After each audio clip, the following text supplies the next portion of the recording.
on est dans les jam capsules avec Philippe Ligo, qui est le concepteur, le producteur du projet. Alors comment peut-on avoir cette idée de nous offrir un peu quelque chose comme la géode, je dis comme, parce qu'on est dans un endroit où il y a des projections de tous les côtés. Et nous, on est à terre, on est au centre. Alors, comment vous est venue l'idée? En fait, on fait le métier de scénographe depuis pas mal d'années, et systématiquement, on doit s'adapter à un endroit qui est défini, avec ses contraintes. Et on a voulu imaginer un outil qui nous permette de travailler en scénographie sur une œuvre, et de pouvoir le déplacer. Donc ça, c'est une arène en fait, pour la capsule, c'est une arête qui fait 40 mètres de long, 25 mètres de large, 12 mètres de haut, qu'on peut installer à peu près où on veut. Et donc c'était ça l'intérêt, c'était ça l'idée. Ensuite, c'était que ce soit une résidence d'artiste, qu'en gros, entre le dispositif sonore et visuel, que chaque artiste ait toute une série de, comme des touches d'un clavier, d'un orgue, pour pouvoir composer son œuvre. C'était ça l'idée. 5 œuvres sont représentées, tout à fait. Plus des courts-métrages. Oui, 2 courts-métrages, oui, tout à fait.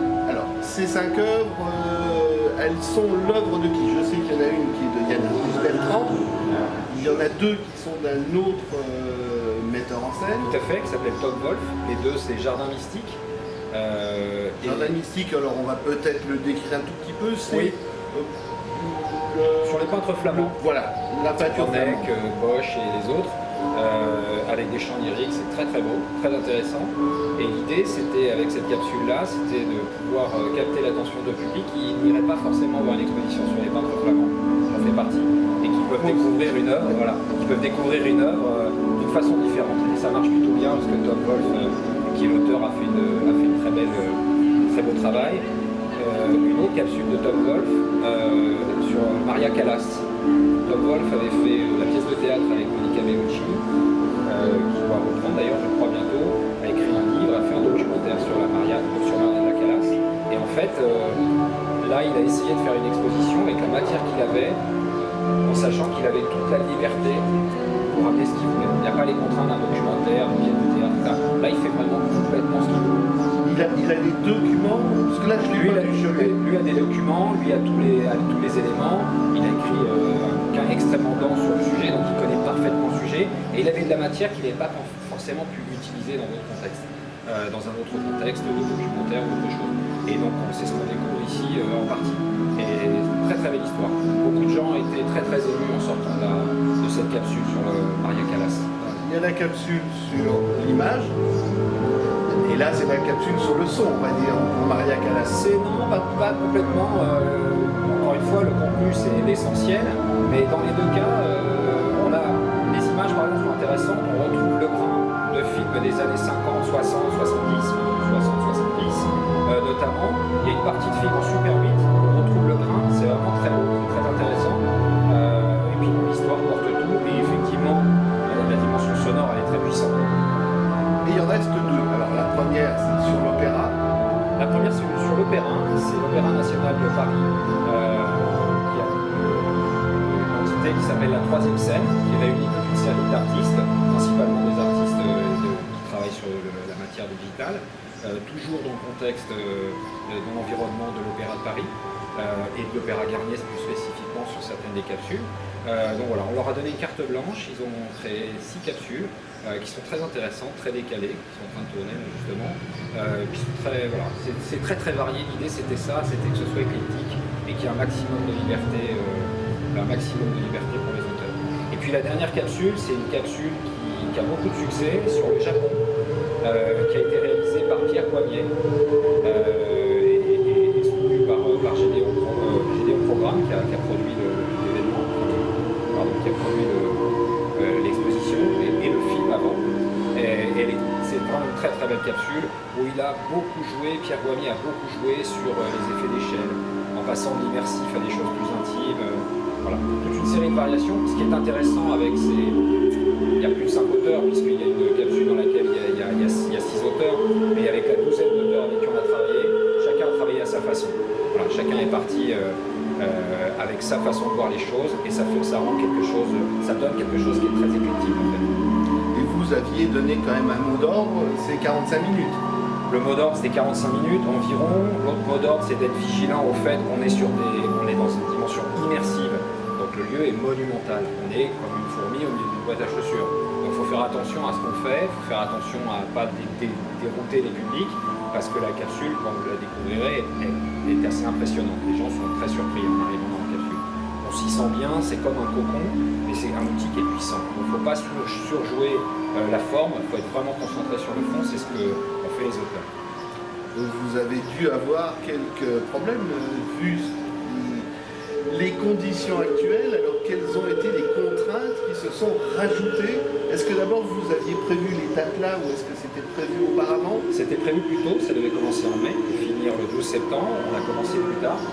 On a voulu y aller de toute façon avec donc un mois et demi de retard parce qu'on ne pouvait pas attendre et on s'est dit que ce serait une bonne chose pour les publics. Juste en sortie de confinement, à partir du jour pratiquement où on peut ouvrir. Le jour, vous avez ouvert le jour où le cinéma avait le lieu de rouvrir. Exactement. Donc ça pour nous c'était super important. Pour les artistes, beaucoup des œuvres ont été terminées, on était quasiment les uns, chacun chez soi, en train d'échanger les fichiers, etc. Donc on est tous très fiers et très heureux d'être allés jusqu'au bout. Et puis maintenant on laisse le public s'emparer. Pour l'instant, ça a l'air de très bien fonctionner. Le public qui a une obligation, on en sait quelque chose. On est deux à ne pas le faire pour l'instant parce qu'on est devant une caméra. Juste pour l'interview, parce qu'on était masqué il y a quelques minutes. C'est obligatoire. Nous, on a rendu obligatoire le port du masque. D'abord pour protéger les personnes à qui on dit le port du masque est systématique dans la capsule. Donc on a 3 endroits où on vérifie de façon à être certain. On n'hésite pas à intervenir dans la salle si jamais quelqu'un enlève son masque. De façon courtoise évidemment, mais c'est extrêmement important qu'on respecte ça. Sinon, ce qui se passera pour nous et pour d'autres institutions culturelles ou d'autres dispositifs culturels, c'est qu'on va revenir à des contraintes de restriction qui rendront les spectacles impossibles. Donc c'est important de respecter. Il y a toute une série de dispositifs de distribution de gel hydroalcoolique sur le parcours. Et franchement, les gens sont super, les gens respectent extrêmement bien le dispositif et les contraintes. On rappelle à plusieurs reprises aussi. Les gens jouent le jeu, quoi. Je pense que c'est en train de rentrer un petit peu dans les esprits. Là, ça, c'est un sujet qui est extrêmement important. L'autre avantage, quand on est à la Villette, c'est que vous avez un espace incroyable. Donc, c'est pas très compliqué. Vous voyez, la personne de qui je me suis le plus rapproché depuis 4 jours, c'est pas très compliqué. Enfin, sans masque, c'est pas très compliqué d'avoir de la distance entre les publics. On n'utilise pas la jauge maximum pour être confortable, pour que les gens se sentent en sécurité. Ça, c'était essentiel. On peut dire que lorsqu'on se retrouve dans la salle, on a le choix. Le choix de rester comme ça, debout. Mais bon, au bout de 10 minutes, on fait comme tous les autres, assis à terre, allongés un petit peu à terre, mais sans se gêner les uns les autres. L'idée, c'est que les gens fassent ce qu'ils veulent, quoi. En fait, c'est assez simple. Alors, on propose des chaises aux personnes âgées, aux personnes à mobilité réduite, aux personnes qui en ont absolument besoin. Mais on a retrouvé des enfants allongés à plat ventre en train de regarder comme ça les capsules, les gens assis tous ensemble, les gens allongés, comme vous disiez. On laisse un petit peu les gens. C'est le même principe qu'avec les artistes. L'idée, c'est d'être dans un espace de liberté. C'est ça qui était extrêmement important pour nous. Est-ce qu'il y a prévu un côté j'ai faim, j'ai soif? Est-ce que vous avez quelque chose qui est prévu ou il faut ressortir? Il faut ressortir, mais lorsqu'on sort, juste à la sortie, immédiatement à la sortie, vous avez une grande terrasse avec un café-restaurant qui est très agréable. Comme tout le monde a souffert, on n'avait pas monté un projet concurrent d'un restaurant qui est juste à côté. Donc les choses se font assez naturellement, les gens sortent, peuvent aller prendre un verre. S'ils ont emmené quelque chose, il y a un dispositif sous péristyle où ils peuvent s'installer sur l'étable qui est là à l'année. Rentrer à nouveau dans la capsule, reprendre un billet pour voir une autre capsule. Ça se passe beaucoup aujourd'hui, comme hier d'ailleurs, des gens sont venus voir une capsule, ça leur a plu, sont sortis, prendre un verre, discuter et revenus pour une capsule qui suivait une heure après. Alors ça se passe comment au niveau billetterie? Est-ce qu'il faut un billet pour chaque séance? Oui, tout à fait, il faut un billet par séance. Les prix sont très dégressifs. Là, on est à 10 € l'entrée par personne pour le lancement jusqu'au 8 juillet. C'est gratuit pour les handicapés. On a invité aussi les soignants à venir gratuitement parce qu'on est un petit peu là grâce à eux. Si on peut ouvrir, si on a pu déconfiner si vite, c'est parce que tout le monde était responsable et que les soignants nous ont aidés. Donc on s'est dit, allez, on va ouvrir le jeu. Donc on a proposé aux soignants des billets gratuits pour après, les tarifs seront assez dégressifs. Et à partir du 8 juillet, les tarifs vont monter à 18 € pour le billet le plus cher. On a des billets famille, enfin, c'est relativement raisonnable. Et il y a donc un site internet pour acheter. Il y a un site internet qui est jamcapsule.fr, jamcapsule.fr. JAM, Voilà. tiré ou en un seul mot? Non, tout collé. JAM, Jamcapsule, voilà. c'est écrit derrière nous, .fr. Et enfin, c'est presque. C'est Yes We Jam Voilà, sur Twitter. on trouve de toute façon. Donc jamcapsule.fr. Et ce qui est sympa, c'est qu'il y a un chatbot qui est très bien fait. Où on peut interroger un petit robot qui s'appelle eJam, lui poser des questions sur la programmation, sur les contenus, sur quelle musique a été utilisée à tel moment, quel tableau a été utilisé dans telle capsule. C'est vraiment super intéressant et super bien fait. Et ça, c'était une partie extrêmement importante pour nous, que ce soit aussi un outil pédagogique. On va présenter de nouveaux projets en septembre avec une dimension pédagogique et des collaborations avec les écoles. Ça, c'est un truc qui nous tient vraiment à cœur. Il y a quelque chose qui m'étonne quand même. J'entends Jam depuis longtemps, depuis le début, 10 minutes peut-être. C'est quoi Jam? Ça veut dire quoi pour vous? Jam, c'était le principe du bœuf. Quand on est trois copains avec une guitare, un harmonica et puis une batterie, et qu'on joue quelque chose ensemble, le principe du bœuf, c'était de dire, par exemple, qu'on pouvait imaginer une capsule demain sur la danse qui soit réalisée par un danseur, un chef d'orchestre et un architecte. Pourquoi pas? Essayer des choses différentes. Donc essayer de croiser les disciplines artistiques, c'est ça l'idée. On peut imaginer demain quelque chose sur l'univers, avec un scientifique, avec un chef d'orchestre, avec un peintre. Voilà. L'idée, c'est d'avoir un lieu ouvert. Voilà. La formule qu'on a, c'est de midi à minuit pour le public et de minuit à midi pour les artistes.